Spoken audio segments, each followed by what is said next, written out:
दरवाजे पर आने वाले आगंतुक अतिथि का यदि आदर नहीं हुआ तो स्कंद पुराण भी कहता है कि आपने यदि कई गायों का भी दान किया होगा तो पुण्य क्षीण हो जाएगी। घर में उदारता से इतना भोजन प्रसाद बनाइए कि सुबह का भोजन रात्रि तक आपकी रसोई में बना रहे। कुछ लोग नाप करके एक मुट्ठी आटा भी ज़्यादा ना हो जाए, इतने कंजूस मत बनिए, उदार बनिए, उदार बनिए।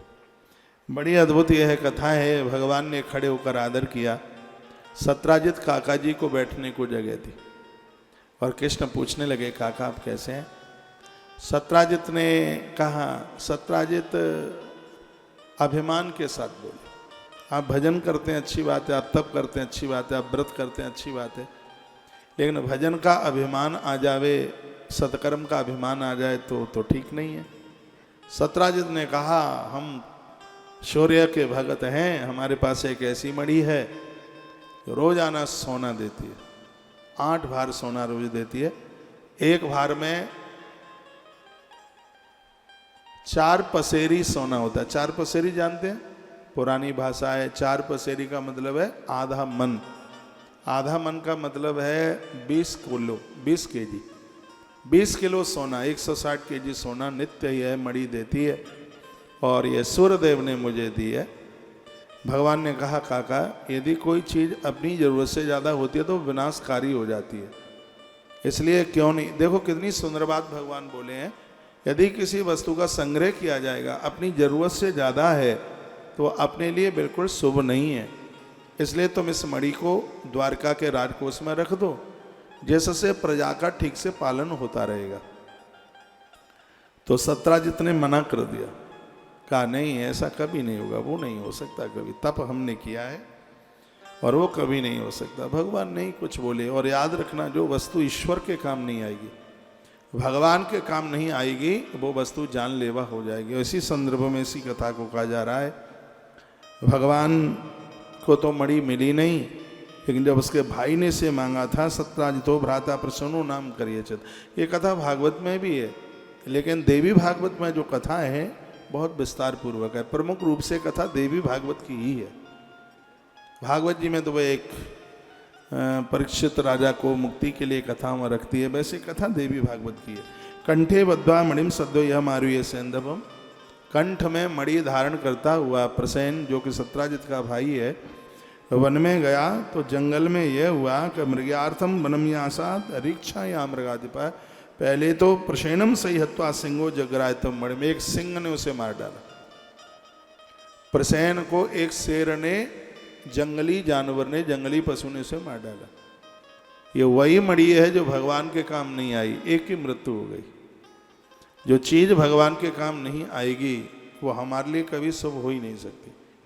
घर भी आपका तब बढ़िया होगा जब घर में आने वाले अतिथियों को जगह मिले, साधु बाबाजियों को जगह मिले, आपके घर में भगवान के लिए स्थान हो, तब तो वो घर ठीक है, नहीं तो फिर वो तो किसी काम का नहीं है। तो आप जब भी घर बनाते हैं तो ऐसा नहीं है कि हम और हमारे बच्चे सब खुश रहें, उनको रहने को जगह मिल जाए, नहीं, वो तो आप किराए से भी रह सकते हैं। यदि आप मकान बनाने के लिए जा रहे हैं तो सबसे पहले कहिए इसमें हमारे माता पिता को जगह मिले।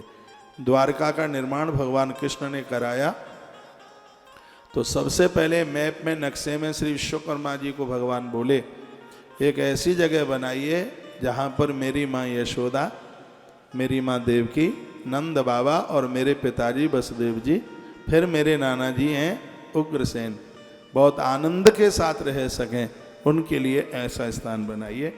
वर्तमान समय का दुर्भाग्य है, सबके लिए घर में जगह मिल जाती है, माता पिता के लिए जगह नहीं मिलती, और फिर जन्मपत्री लेके घूमते हैं, वास्तु दोष खत्म नहीं होता। कहाँ से खत्म होगा? मैं गुड़गांव में था, किसी परिवार में एक छोटा बच्चा था, 7 साल का होगा। बच्चे बड़े होशियार होते हैं।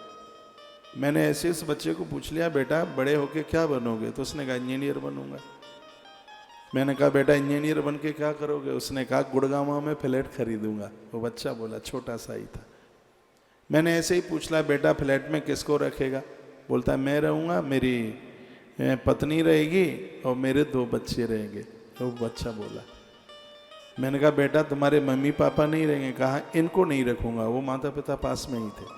कहा इनको नहीं रखूँगा। मैंने कहा बेटा क्यों? 7 साल का बच्चा, आप विश्वास कीजिए वो रो पड़ा, उसकी आंख में आंसू थे, फुपक फुपक करके रो रहा था। कहता है मैं इनको इसलिए नहीं रखूँगा क्योंकि मेरे दादा दादी को इन्होंने नहीं रखा है अपने संग, इसलिए। बच्चे कितना समझते हैं। आप ये मत सोचना कि बच्चे कुछ जानते नहीं, बच्चे वही करेंगे जो वो देखते हैं। वो कहता है कि हमारे दादा दादी इतने अच्छे हैं, इतने बढ़िया हैं, मैं धोखे से उनसे मिलने के जाता हूँ, पीछे की गली में वो रहते हैं, वो बूढ़े हो गए, मेरा इंतज़ार करते हैं, मेरे लिए खीर बना करके देते हैं, और मेरी मम्मी उनकी बुराई करती है, मेरी दादी फिर भी मेरी माँ के हाल चाल पूछती है। बच्चा रो रो करके ये कहता है। और आप विश्वास करें, वो छोटे हुए बच्चे की इतनी बात का असर हुआ, शायद किसी गुरु की बात का असर भी ना हो। वो नारी रोती हुई गई और अपने सास ससुर को मना करके ले आई, और आज बड़े आनंद के साथ